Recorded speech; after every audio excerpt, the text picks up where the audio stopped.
She arrived with a notebook in one pocket and confidence stitched into the other.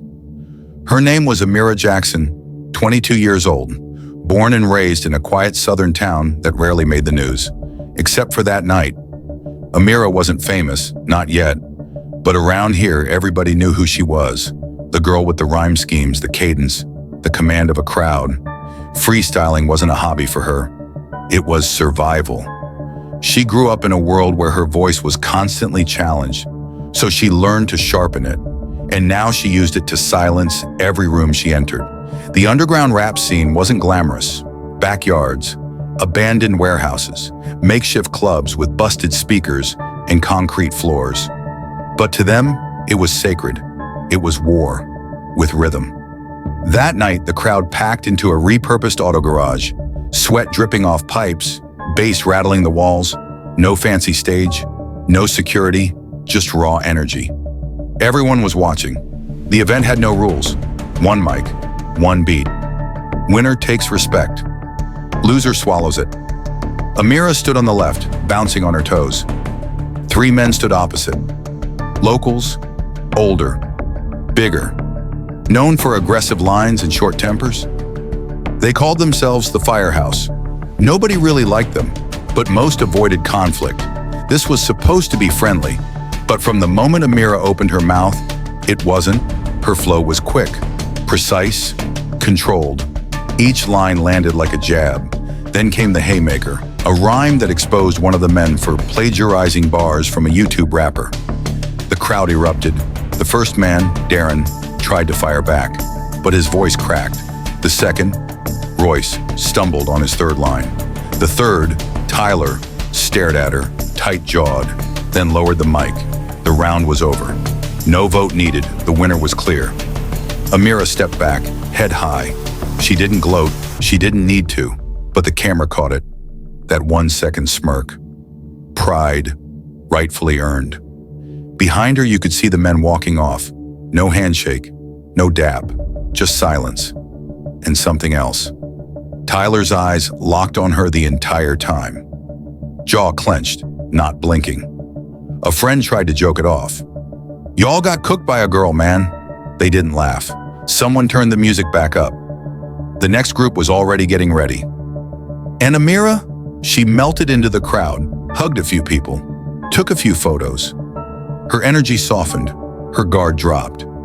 She had no idea what was coming, because at that exact moment, across the street, the three men were sitting in the back of a black pickup. No smiles, no conversation. One of them said, "She thinks this is a game." The other replied, "Let's see if she raps like that when it's just us." Nobody heard that, but the streets would never forget it. Amira was last seen walking toward her cousin's car. Phone in hand, earbuds in, still smiling. She never made it home. The video of the battle hit Instagram before midnight. 2 angles, one from the back of the room, the other close up. Amira's bar, clean, their faces, unforgettable. Within 12 hours, the clip had over 40,000 views.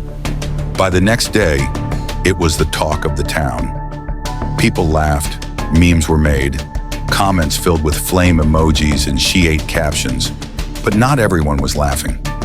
At a corner diner just 2 blocks away from the garage, someone overheard one of the men say, "She embarrassed us. That ain't gonna fly." Another voice answered, "She got pride now. Let's see how loud she gets without a mic." No one reported it. No one knew how far they'd go. Amira, on the other hand, thought it was just noise, clout chasing, bruised egos. She was used to that. She had grown up in rooms where men twice her size underestimated her, and she never flinched. But this time was different. By Tuesday, she started getting strange DMs. Some were anonymous. Others came from burner accounts with usernames like StayQuiet13 and Rap This Now. One message stood out. "Studio session tomorrow. Pull up, just you." She ignored it at first. Then another message came. Same time, different account, same invite, different tone. "Don't be scared now. You was talking bold the other night." Her friends noticed her mood shift. The laugh was still there, but shorter. The eyes darted more. She told one of them, "I feel like somebody's watching me." Still, she didn't cancel her next battle. She was scheduled to freestyle at a house party on the west side that Friday. What she didn't know, the house wasn't hosting a party. It wasn't even occupied. The flyer was fake. The account promoting it? Recently created, no posts, but it followed all her pages. That week, she called the police twice, once for a suspicious car parked near her building. Another time, she thought she heard someone banging on her door at 3 a.m. They came. They looked around. They said she was probably imagining things. They left. Nothing was filed, no reports, no extra patrols. At her next open mic, someone claimed they saw a black truck parked across the street with the engine running the whole time. The windows were tinted. It never moved. After the show, Amira told the host she was skipping the after party. She looked nervous. She texted her cousin, "Can you walk me to my ride? Something don't feel right." Even then, she brushed it off with a half smile. She didn't want to look scared. By Thursday night, her mom says she stayed home. Unusual. She didn't record. She didn't write. She just sat on the couch scrolling. The last search on her phone was, "How to know if someone is watching you." But she didn't tell anyone about that. The next morning, she got one final message. "We got a feature spot for you. Come alone. We'll send the address." That message would be the last digital footprint they'd find from her. Her cousin remembers her leaving that afternoon. Blue hoodie, small notepad in her hand. Same one she used the night of the battle. She said, "I'll be back in a few. If this gig's real, I'll call you to pull up later." She never did. She was last seen at 3:47 p.m. Surveillance caught her walking into a corner gas station, grabbing a bottle of water and a bag of chips. She looked calm, focused, not in a rush. She paid in cash. Told the cashier, "I'm headed to a session." He nodded, said, "Kill it, Queen." She smiled, then disappeared. The location she was supposed to arrive at, it didn't exist, at least not in the way she expected. What she thought was a studio was an abandoned mobile home, tucked behind a grove of pine trees near the edge of the county line. No neighbors, no cameras, no streetlights. She never made it out. Authorities believe she was lured under the impression that she was laying down a freestyle verse. Instead, she was met by the three men from the battle, the same ones who hadn't spoken a word publicly since the night she embarrassed them. What happened inside that trailer? We will never fully know. What we do know came from forensics, from bruising, from DNA, and from what they tried, but failed, to erase. The coroner's report confirmed she had been physically assaulted. There were signs of struggle. Her wrist showed signs of restraint. One of her earrings was found near the front door. The other was 12 feet away under the couch. Her phone? Smashed.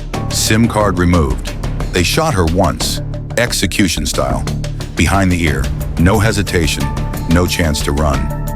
Her body was dumped in a wooded area about 8 miles away, face down, partially covered with leaves, as if they thought no one would look there, as if her life didn't matter. It was a group of hikers who found her. 2 days later, they noticed a strand of blue fabric caught on a branch. They followed it and saw her sneaker. They didn't touch anything. They just called 911. The dispatcher's voice cracked when she said, "Is she breathing?" The answer was no. When police arrived, the scene was quiet, too quiet. No signs of wildlife, no wind, just her. Still, alone and gone. Crime scene investigators spent 6 hours marking evidence. They found traces of tire treads, footprints in 2 sizes, a cigarette butt with DNA, and near her hand, the cover of her notepad. It was torn, but one page remained inside. The final line read, "They only hear me when I rhyme loud." That single sentence would later be printed on t-shirts, posters, and murals. But at that moment, it was just a haunting echo. Words spread fast, faster than anyone expected, faster than law enforcement was ready for. The town exploded in grief. A candlelight vigil formed within hours. Local radio stations played her old SoundCloud freestyles on loop. But grief quickly turned to outrage. People wanted answers, and soon, they got them. The case hit the state's homicide unit like a thunderclap. But by then, The public already had suspects. Within 24 hours of her body being discovered, her name was trending statewide, and so were theirs. Social media exploded with theories. Clips from the rap battle resurfaced, side-by-side screenshots, comments they left on her page before deleting them. One user posted a since-deleted thread. It read, "I heard one of them was bragging at a bar, saying she got what she asked for." That was all it took. Screenshots flooded in, anonymous DMs, people ready to talk. The sheriff's department created a task force. They retrieved cell tower pings from the mobile home area. 3 phones hit the same tower at the exact time she went missing. The same 3 numbers had been flagged in her call history, all under fake names. They were brought in for questioning. At first, silence, then inconsistencies. Royce claimed he was at work, but his time card had been edited. Tyler said he was out of town, but his license plate was caught on a traffic cam, 4 blocks from the crime scene. Darren just stared at the floor. Investigators secured a warrant for the black pickup truck. Inside, a blood-stained hoodie, a discarded SIM card, and under the seat, the missing notepad. The names matched. The timeline lined up. The DNA was conclusive. All 3 were arrested at 4:17 a.m. No struggle, no questions. At the press conference, the lead detective said she trusted them with her art. They answered with violence. As the mugshots hit the media, the town's outrage cracked into something deeper. Shame, guilt, regret. Amira had gone to the police. She'd filed reports. She asked for help, and she was told, "We'll look into it," but no one did. That failure would become a central point in the trial. At the preliminary hearing, the courtroom was full. No empty seats, only silence, except for one voice, her mother. She stood up holding the notepad and read the last line out loud. "They only hear me when I rhyme loud." The judge didn't interrupt. No one did. The district attorney took the case personally. She called it a hate crime, not just against gender, not just against race, but against visibility. They didn't just want to punish her, she said. They wanted her gone because she dared to shine.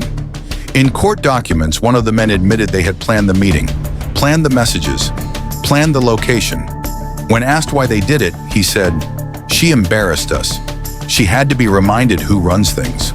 The DA paused, then repeated his words to the jury. "She embarrassed us." That quote would echo through every headline for weeks. The trial was set, 3 counts of first-degree murder, 1 hate crime enhancement, 1 obstruction of justice. No deals, no reduced charges. It would be the most watched case in the state that year. The trial began under heavy media attention. News trucks lined the courthouse steps. Security doubled. National reporters flew in. Inside, the jury was shown images of the trailer, the crime scene, and the torn notepad. But it was the audio that shifted the room. One of the men, Royce, had recorded a voice memo the night before the murder. Just him slurring into the mic. "She talks tough. Let's see if she cries the same." The courtroom didn't breathe for 12 seconds after that. Prosecutors played the 911 call from the hikers. They walked through the forensics. They showed the cell tower records, the hoodie, the notepad, and then they put her lyrics on screen. The last freestyle she ever performed, the one from the rap battle. Jurors wiped tears. The judge asked for a recess. Outside, rallies were forming.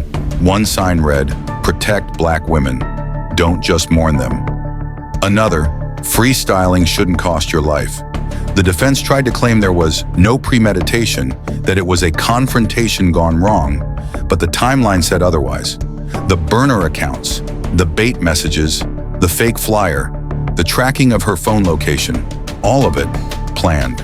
After 9 days of testimony, 13 hours of deliberation, the jury returned. Guilty all 3, on all counts. The judge didn't hesitate.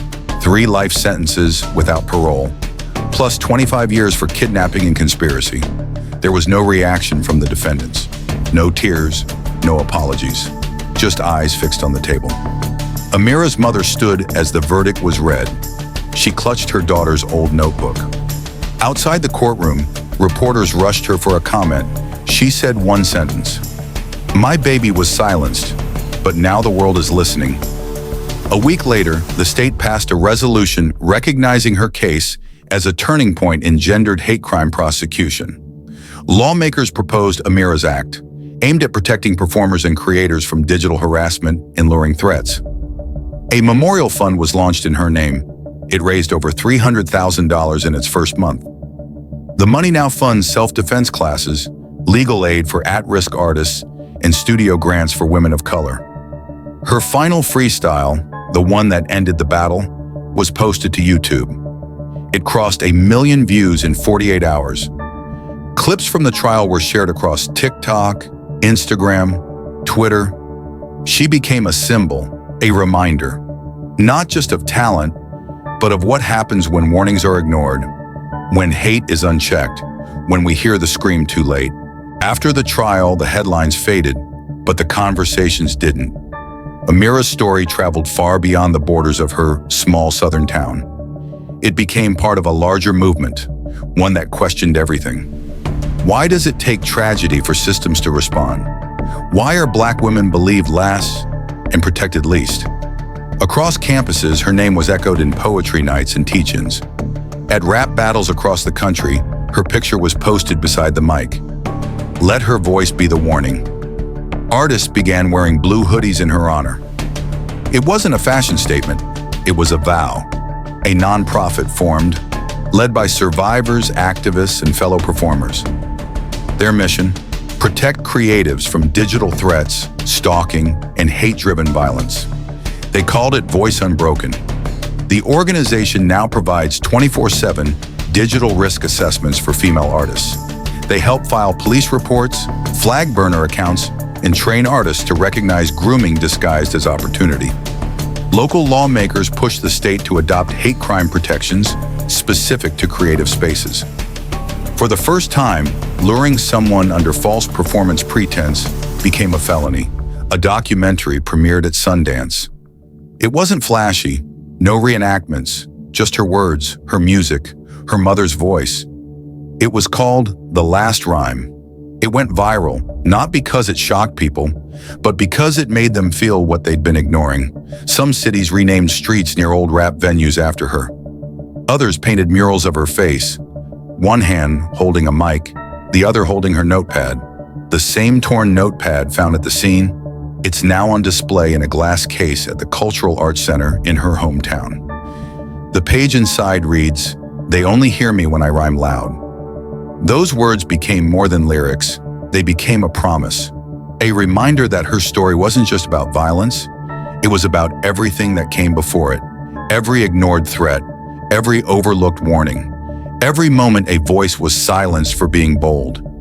Amira's legacy wasn't about being a victim, it was about being a creator in a world that didn't always respect what she represented. A young Black woman, unapologetic, talented, and loud. Her story isn't the only one like this, but it's one we can't afford to forget.